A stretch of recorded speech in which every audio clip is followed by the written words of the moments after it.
মহিলাসকলৰ বাবে আটাইতকৈ ডাঙৰ খবৰ অৰুণোদয় আঁচনিক লৈ ডাঙৰ ঘোষণা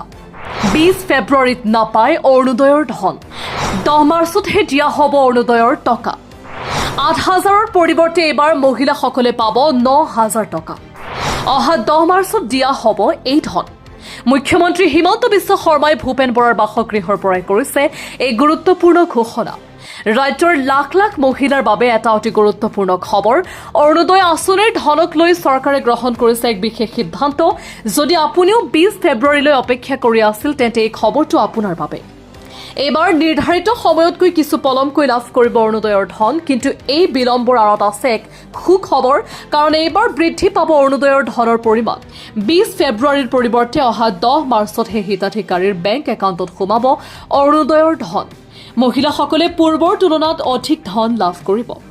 8,000 টকাৰ পৰিৱৰ্তে এইবাৰ মহিলাসকলে একেলগে লাভ কৰিব 9,000 টকা মুখ্যমন্ত্ৰী হিমন্ত বিশ্ব শৰ্মাই এক বিশেষ পৰিস্থিতিত এই ঘোষণা কৰিছে বিৰোধী দলপতি ভূপেন বৰাৰ বাসগৃহৰ পৰাই মুখ্যমন্ত্ৰীগৰাকীয়ে এই গুৰুত্বপূৰ্ণ ঘোষণা আগবঢ়ায়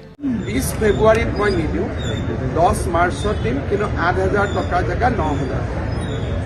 এইটো আপোনাৰ মানে 10 মাৰ্চত প্ৰত্যেকবাৰে অৰুণোদয় পায় 20 ফেব্ৰুৱাৰীত যদি দি দিওঁ মহিলাসকলে আকৌ 10 মাৰ্চতো ভাবিব একো নাপাম সেইকাৰণে একেলগে 10 মাৰ্চত দিম 8,000 নিদিওঁ 9,000